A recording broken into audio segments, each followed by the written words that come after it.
Nakailang take na ako nito ha. Nakakainis na. So, ayan, magpapakulo ko ng tubig. Binuksan ko. Tapos, sinugasan ko yung tumbler. Daw malinis na yan. Pati yung takip. So, ano bang gagawin ko?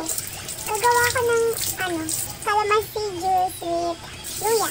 So, tatanggalin ko muna yung calamansi dun sa plastic. Kumulo na yung tubig, pero sinet-aside ko muna siya para mamaya hindi na siya ganang kainit kapag nilagay ko dun sa calamansi. So, ayan. Nihiwa ko siya sa gitna para kapag i-squeeze mo siya, madali na lang.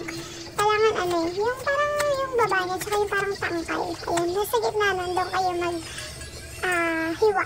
Tapos, ayan, i-squeeze ko na, lalagay ko na yung calamansi. Sobrang asim ng amoy niyan. Asim. Sobrang, ewan ko basta parang sakit niya sa ilong, pero ang bango ng amoy niya, ganun. Mga calamansi lovers yan, lalo pag sa gawin niya. So, ayan, tapos ko na i-squeeze. Luya naman yung ilalagay ko. Pero pwedeng, pwedeng hindi nyo balatan yung luya or what. Minsan kapag umiinom ako ng luya, hindi ko na yan binabalatan. Pero dahil maarte ako for today, babalatan ko yan.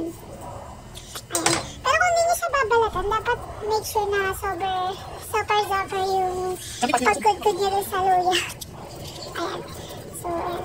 Papakita ko sa inyo dyan kung gano'n siya finish mamaya, o diba? Meron pang natirang onti, pero kaya rin yan. Tapos ihiwa-hiwain ko siya kung gusto niyo, buo niyo ilagay yung luya. Yan, hawain ko yung ganyan. Pwede din yung parang, hiwa ng sa gitna, ganun. Tapos ayan. So, ito na, ilalagay ko na yan sa tumbler. Ilalagay ko na rin yung mainit na tubig. O, diba, kumukulo-kulo pa rin. Pagtibay ni, inano ko na yan kanina. Tapos, syempre, bago ko siya inumin, hindi ko kasi yun iniinom ng mainit eh. Kasi nakakapaso. Girl, ganas ko yun. Napaso yung dila ko ng muti. So, ayan, maghugas muna ako ng hugasin. Saktong 3 minutes to be. So, hugas muna ako, yan. Para aesthetic, tama good day, tanggal dibag ng mga barato. Ayan, anti na lang. Sige pa, magsalita ka pa. So, guys, first time ko mag-record, kaya medyo mabilis, hindi ko pagamay.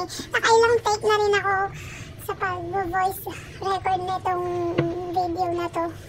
Meron kasi mga part dyan na hindi ko, yan, dapat meron din ganda voice over.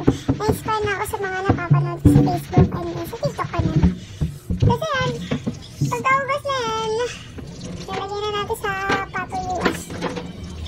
Babal naman, siyempre, pag-alas ng sabon, ano ba sunod? Secret yung sabon namin dyan, pero joy yan. So, malapit na ako matapos dito, hindi na lang, papakita ko na sa inyo yung juice. Yan yung ito na yung finished product. With luya. So, titikman na natin kung approve ba. May pakiskis pang lokaret. Not feeling well, pero carry naman.